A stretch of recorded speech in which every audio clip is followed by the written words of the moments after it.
हरे कृष्णा। माघ पूर्णिमा हिंदू धर्म में एक अत्यंत पवित्र तिथि मानी जाती है। इस दिन स्नान, दान, तप और व्रत करने से विशेष पुण्य की प्राप्ति होती है। विशेष रूप से इस दिन सत्यनारायण व्रत कथा करना अत्यंत शुभ माना जाता है, क्योंकि यह भगवान विष्णु को समर्पित तिथि होती है और इस दिन किया गया व्रत एवं दान कई गुना फलदायी होता है।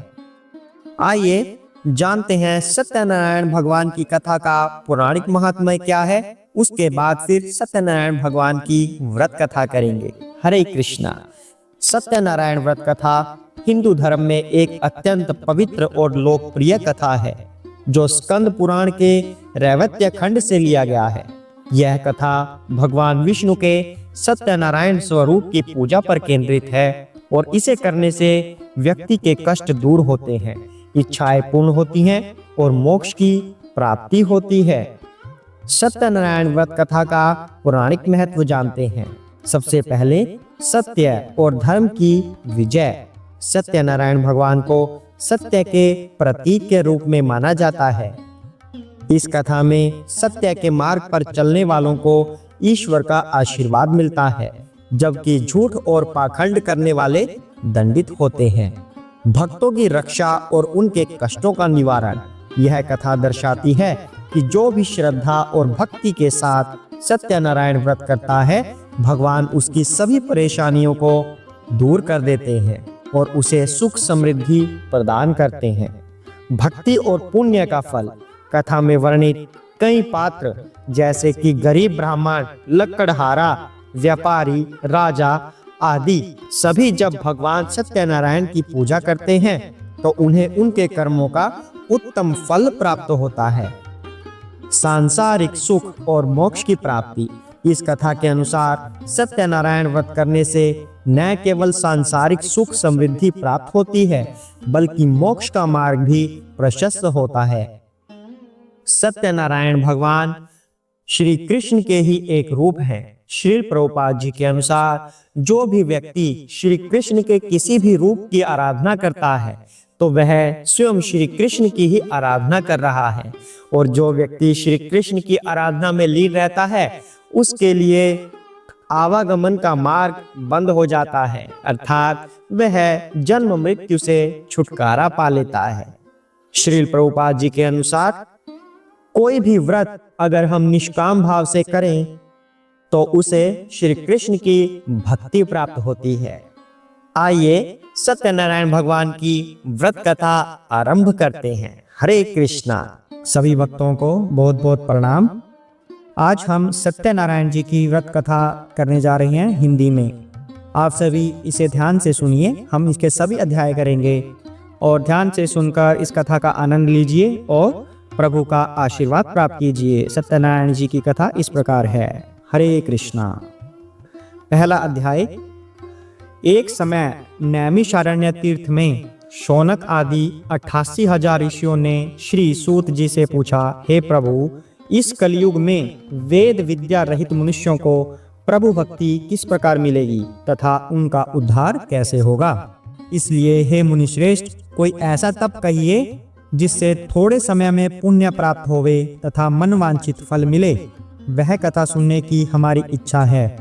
सर्वशास्त्र ज्ञाता श्री सूत जी बोले, हे वैष्णवों में पूज्य, आप सबने सर्व प्राणियों के हित की बात पूछी है।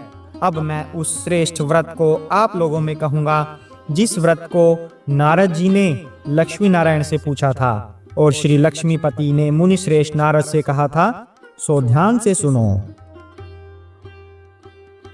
एक समय योगीराज नारद जी दूसरों के हित की इच्छा से अनेक लोकों में घूमते हुए मृत्यु लोक में आ पहुँचे। वहाँ बहुत योनियों में जन्मे हुए प्राय सभी मनुष्यों को अपने कर्मों के द्वारा अनेकों दुखों से पीड़ित देखकर किस यत्न के करने से निश्चय ही इनके दुखों का नाश हो सकेगा, ऐसा मन में सोचकर विष्णु लोक को गए। वहाँ श्वेत वर्ण और 4 भुजाओं वाले देवों के ईश नारायण को, जिनके हाथों में शंख, चक्र, गदा और पद्म थे तथा बनमाला पहने हुए थे, देखकर स्तुति करने लगे। हे भगवान, आप अत्यंत शक्ति से संपन्न हैं। मन तथा वाणी भी आपको नहीं पा सकती। आपका आदि, मध्य और अंत नहीं, निर्गुण स्वरूप सृष्टि के आदि भूति व भक्तों के दुखों को नष्ट करने वाले हो, आपको मेरा नमस्कार है। नारद जी से इस प्रकार की स्तुति सुनकर विष्णु भगवान बोले कि हे मुनि श्रेष्ठ, आपके मन में क्या है? आपका यहाँ किस काम के लिए आगमन हुआ है? निसंकोच कहो। तब नारद मुनि बोले, मृत्युलोक में सब मनुष्य जो अनेक योनियों में पैदा हुए हैं और अपने अपने कर्मों के द्वारा अनेक प्रकार के दुखों से दुखी हो रहे हैं, हे नाथ, मुझ पर दया रखते हो तो बतलाइए कि उन मनुष्यों के सब दुख थोड़े ही प्रयत्न से कैसे दूर हो सकते हैं। श्री भगवान जी बोले, हे नारद, मनुष्यों की भलाई के लिए तूने यह बहुत अच्छी बात पूछी। जिस काम के करने से मनुष्य मोह से छूट जाता है, वह मैं कहता हूँ सुनो। बहुत पुण्य का देने वाला स्वर्ग तथा मनुष्य लोक दोनों में दुर्लभ एक व्रत है, आज मैं प्रेमवश होकर तेरे से कहता हूँ। सत्यनारायण जी का व्रत अच्छी तरह विधान पूर्वक करके मनुष्य तुरंत ही यहाँ सुख भोग कर मरने पर मोक्ष को प्राप्त होता है। श्री भगवान के वचन सुनकर नारद मुनि बोले कि उस व्रत का क्या फल है, क्या विधान है और किसने यह व्रत किया है और किस दिन यह व्रत करना चाहिए, विस्तार से कहो। भगवान बोले, दुख शोक आदि को दूर करने वाला, धन धान्य को बढ़ाने वाला, सौभाग्य तथा संतान को देने वाला, सब स्थानों पर विजयी करने वाला, भक्ति और श्रद्धा के साथ किसी भी दिन मनुष्य श्री सत्यनारायण की शाम के समय ब्राह्मणों तथा बंधुओं के साथ धर्मपरायण होकर पूजा करे, भक्ति भाव से सवाया दे, नैवेद्य केले का फल, घी, दूध और गेहूं का चूर्ण लेवें। गेहूं के अभाव में साठी का चूर्ण, शक्कर तथा गुड़ लें और सब भक्षण योग्य पदार्थ जमा करके सवाय पर अर्पण कर देवे तथा बंधुओं सहित भोजन करावे। भक्ति के साथ स्वयं भोजन करे, नृत्य गीत आदि का आचरण कर सत्यनारायण भगवान को स्मरण कर समस्त समय व्यतीत करे। इस तरह का व्रत करने पर मनुष्यों की इच्छा निश्चय ही पूरी होती है। विशेषकर कली काल में भूमि पर यही मोक्ष का सरल उपाय है। अब दूसरा अध्याय। सूत जी बोले, हे ऋषियों, जिसने पहले समय में इस व्रत को किया है उसका इतिहास कहता हूँ, ध्यान से सुनो। सुंदर काशीपुरी नगरी में एक अति निर्धन ब्राह्मण रहता था। वह भूख और प्यास से बेचैन हुआ नित्य ही पृथ्वी पर घूमता था। ब्राह्मणों को प्रेम करने वाले भगवान ने ब्राह्मण को दुखी देखकर बूढ़े ब्राह्मण का रूप धर उसके पास जा सादर के साथ पूछा, हे विप्र, नित्य दुखी हुआ पृथ्वी पर क्यों घूमता है? हे श्रेष्ठ ब्राह्मण, यह सब मुझसे कहो, मैं सुनना चाहता हूँ।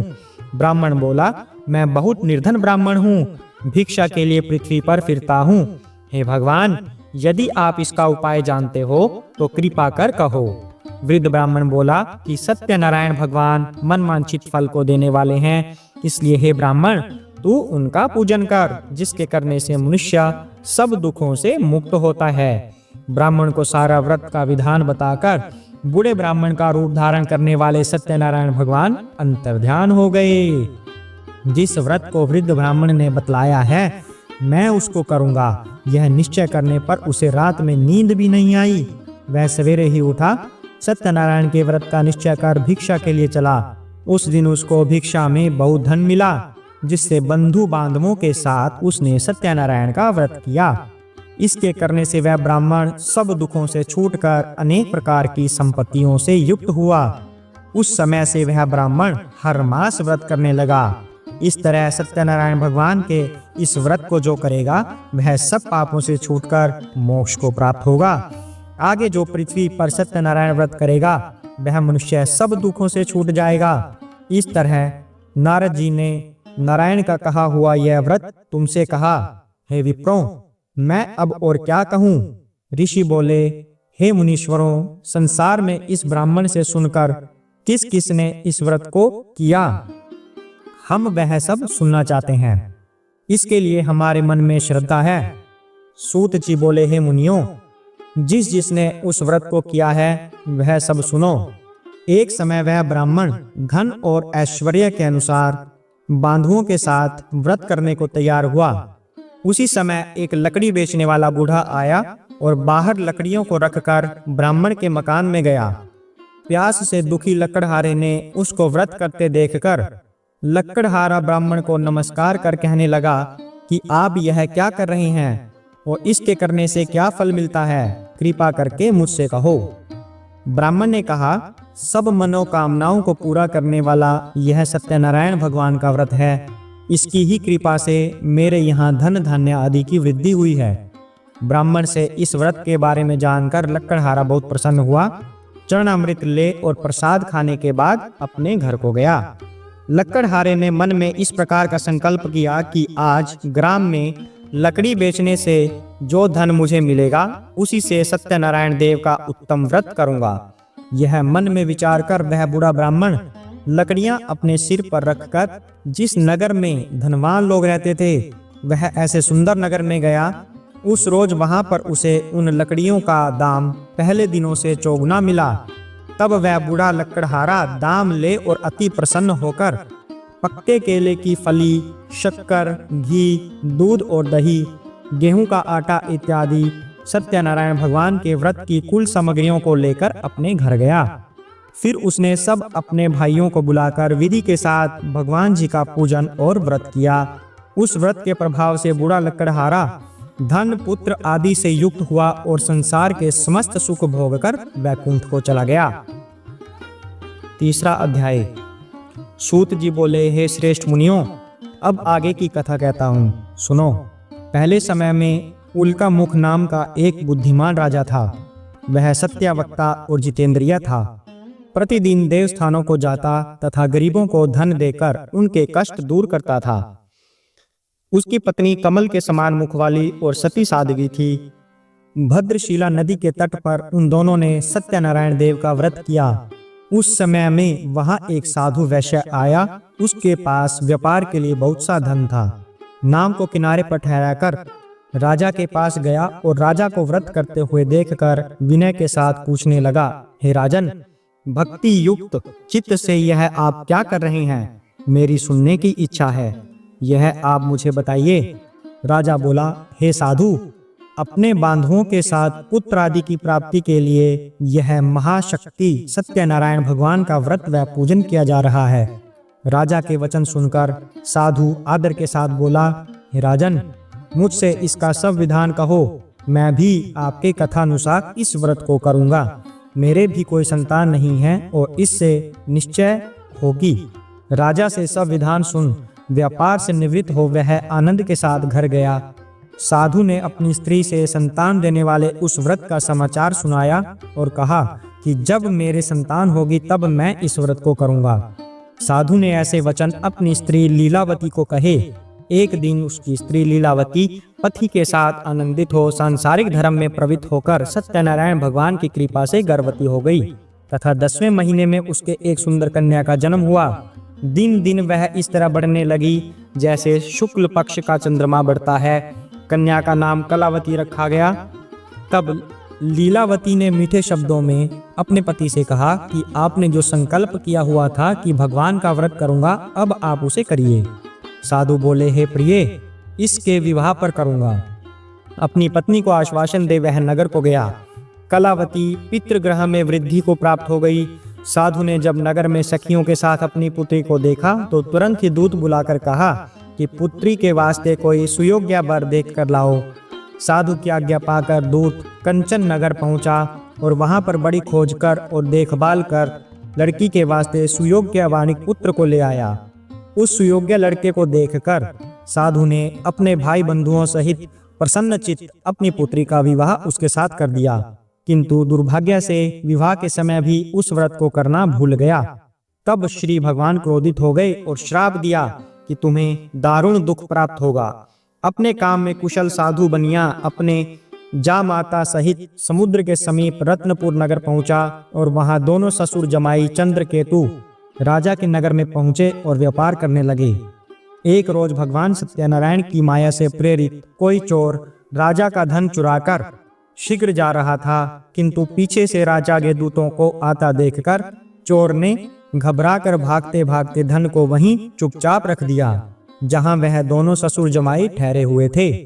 तब दूतों ने उस साधु वैश्य के पास राजा के धन को रखा देखकर दोनों को बांध कर ले गए और प्रसन्नता से दौड़ते हुए राजा के समीप जाकर बोले, यह दो चोर हम पकड़ कर लाए हैं, देख कर आज्ञा दें। राजा की आज्ञा से उनको कठिन कारावास में डाल दिया और उनका धन राजा ने छीन लिया। उसी श्राप द्वारा उनकी पत्नी भी घर पर बहुत दुखी हुई और घर पर जो धन रखा था चोर चुरा कर ले गए। शारीरिक व मानसिक पीड़ा से, भूख प्यास से अति दुखित हो अन्न की चिंता में कलावती एक ब्राह्मण के घर गई। वहां उसने सत्यनारायण व्रत होते देखा। वहां उसने कथा सुनी तथा प्रसाद ग्रहण कर रात को घर आई। माता ने कलावती से कहा, हे पुत्री, दिन में कहाँ रही व तेरे मन में क्या है? कलावती बोली, हे माता, मैंने एक ब्राह्मण के घर सत्यनारायण का व्रत देखा है। कन्या के वचन सुनकर लीलावती भगवान के पूजन की तैयारी करने लगी। लीलावती ने परिवार और बंधुओं सहित भगवान का पूजन किया और यह वर मांगा कि मेरे पति और दामाद ही आ जावें और प्रार्थना की कि हम सबका अपराध क्षमा करो। सत्यनारायण भगवान इस व्रत से संतुष्ट हो गए और राजा चंद्रकेतु को स्वप्न में दिखाई दिए और कहा, हे राजन, दोनों बंदी वैश्य प्रातः ही छोड़ दो और उनका सब धन जो तुमने ग्रहण किया है दे दो, नहीं तो तेरा धन, राज्य, पुत्र आदि सब नष्ट कर दूंगा। राजा को ऐसा वचन कहकर भगवान अंतर्ध्यान हो गए। प्रातःकाल राजा चंद्रकेतु ने सभा में अपना स्वप्न सुनाया और दोनों वाणिक पुत्रों को कैद से मुक्त कर सभा में बुलाया। दोनों ने आते ही राजा को नमस्कार किया। राजा मीठे वचनों से बोले, हे महानुभावों, भाग्यवश ऐसा कठिन दुख प्राप्त हुआ है, अब कोई भय नहीं। ऐसा कहकर राजा ने उनको नए नए वस्त्र आभूषण पहनाए तथा उनका जितना धन लिया था उससे दुगना धन दिलवाकर विदा किया। दोनों वैश्य अपने घर को चल दिए। चौथा अध्याय। सूत जी बोले, वैश्य ने मंगलाचार करके यात्रा आरंभ की और अपने नगर को चला। उनके थोड़ी दूर पहुंचने पर दंडी वेशधारी सत्यनारायण भगवान ने उनसे पूछा, हे साधु, तेरी नाव में क्या है? अभिमानिक वणिक हंसता हुआ बोला, हे दंडी, आप क्यों पूछते हो? क्या धन लेने की इच्छा है? मेरी नाव में तो बेल और पत्ते आदि भरे हैं। वैश्य का कठोर वचन सुनकर भगवान ने कहा, तुम्हारा वचन सत्य हो। ऐसा कहकर दंडी वहां से चले गए और कुछ दूर जाकर समुद्र के किनारे बैठ गए। दंडी के जाने पर वैश्य ने नित्य क्रिया करने के बाद नाव को ऊंची उठी देखकर अचंबा किया तथा नाव में बेल आदि देखकर मूर्छित हो जमीन पर गिर पड़ा। फिर मूर्छा खुलने पर बहुत शोक करने लगा। तब उसका दामाद बोला कि आप शोक न करें, यह दंडी का श्राप है, अतः उनकी शरण में चलना चाहिए, तभी हमारी मनोकामना पूरी होगी। दामाद के वचन सुन वह दंडी के पास पहुंचा। अत्यंत भक्ति भाव से नमस्कार करके बोला, मैंने जो आपसे असत्य वचन कहे थे उसको क्षमा करो। ऐसा कहकर महान